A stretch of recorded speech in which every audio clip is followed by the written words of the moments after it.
All right, everybody, I am back with a brand new movie review.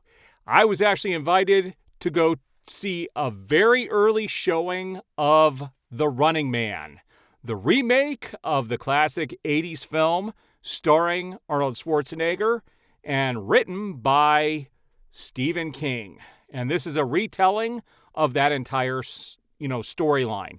Now, I will tell you, I've never been a huge fan of The Running Man from the 80s. I know a lot of people love that movie. I saw it, don't remember much about it. It was not one of my beloved 80 films, and I didn't even revisit it before seeing this movie. And I have not read the actual book by Stephen King. So I went into this pretty much as a blank slate. I'm going to be able to review this film based on its own merits for the writing, the directing, and otherwise. And this was a very interesting movie. My wife and I were able to see this early. And this was one of those films that was on my radar, but I wasn't super excited to go see. I did like the trailers and thought it might be a good time at the theater. And it was. Now, this film is directed by Edgar Wright and stars Glenn Powell, who is just about everywhere right now, and for good reason. He does hold himself pretty well in the film. And you have Josh Brolin, who is in it. These are the main characters. There's a couple of other characters you'll see that are scattered throughout, one being William H. Macy, and I'll talk about him here in a minute. But this movie it takes place in the near future, and you have Glenn Powell and his family. His daughter has cancer, and they can't get her the treatment she needs without money, and everything is done by a class system, and most people are very poor or very rich.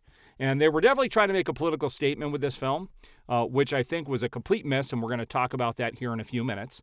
And so what he ends up doing is there's a bunch of game shows where people can make money, and he ends up going and actually playing in the Running Man game, which nobody has ever won. And they chose him based off of the fact that he had been fired from all of his previous jobs for insubordination and other things. He's very much a person who doesn't conform to what a corporation wants. He likes to push back a lot.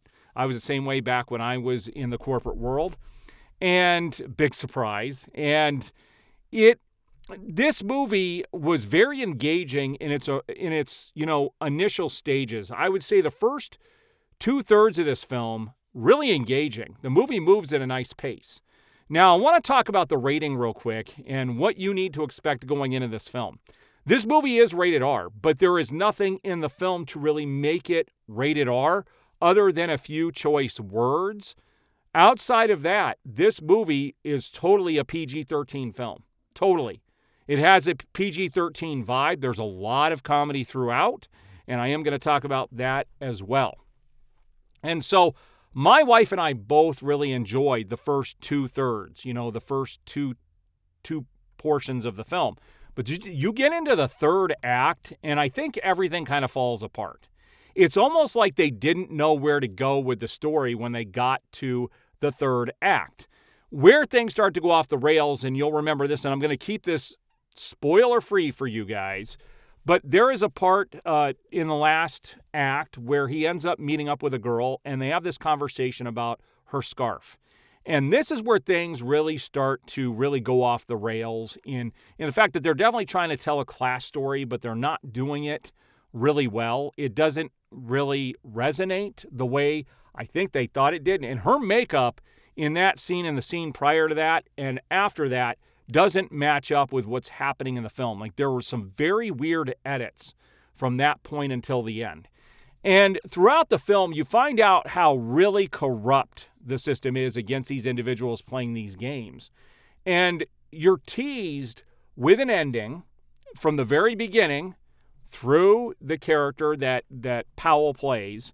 You're expecting this really grandiose ending where you're going to be very satisfied with what happens. And unfortunately, they don't nail the landing by any stretch of the imagination. The good news is you're going to be entertained from the beginning to the end of this film if you go see it. If you're looking for a movie that's going to give you a deeper story into class wars or whatever, this isn't it. They barely scratch that on the surface. They do pretty much nail the corporate greed thing and just the animosity towards these corporations. But that's easy to see. It's the easiest thing to achieve in the film. But the other themes they don't really nail. And you also had characters like William H. Macy, who was a very well-known character actor. His character, barely used in the film. Really, there should have been more to tell in that story that we don't actually get to see. A lot of stuff that is inferred, and it's just a shame that they didn't use him more. One of the most entertaining characters in the film, and I'm actually looking right now to see who it stars because I want to make sure I was right with the casting here. Yes, Michael Cera plays a character called Elton in the film.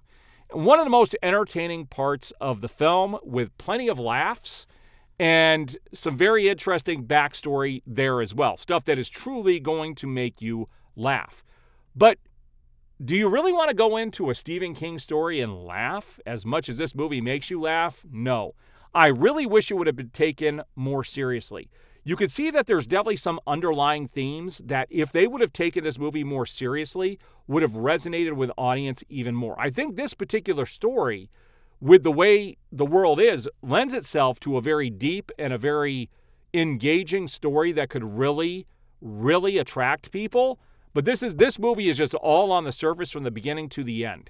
And what happens at the end, you really are expecting this big, rah moment, and you don't get it. Like when things actually finally happen, it's just like wah, wah, wah. There's no feeling behind it. There's no real emotion. You don't feel satisfied based off of what you were building up to. It does feel a little bit like a letdown. So let's talk about my rating on this film. If I had to give it a 3 out of 5 stars, I give it a solid 3 stars. I toyed with 2.5, but 2.5 is one of those movies I could take it or I could leave it. If this was on in the background, I would definitely watch it again. It was entertaining. If nothing else, this movie is highly entertaining, but it plays like an old 90s PG-13 type of film.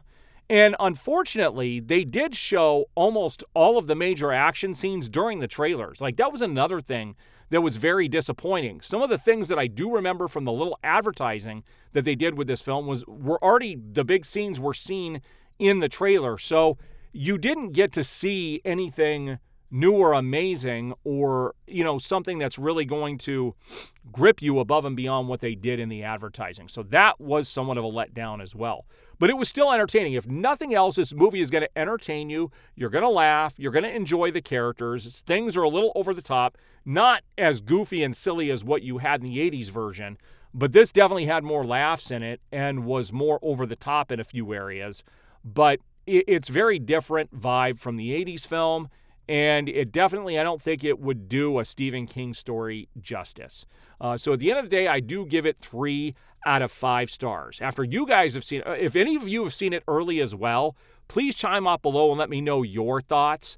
There were some very weird editing things, like I said, in that last third, and just some story choices, and it just could have been so much more, and they should have taken the time to really polish up that ending, but it just doesn't stick the landing. All right, guys, so there's my review on the new The Running Man film that is getting released in theaters later this week. I would love to hear your thoughts below. We will see you on the next review.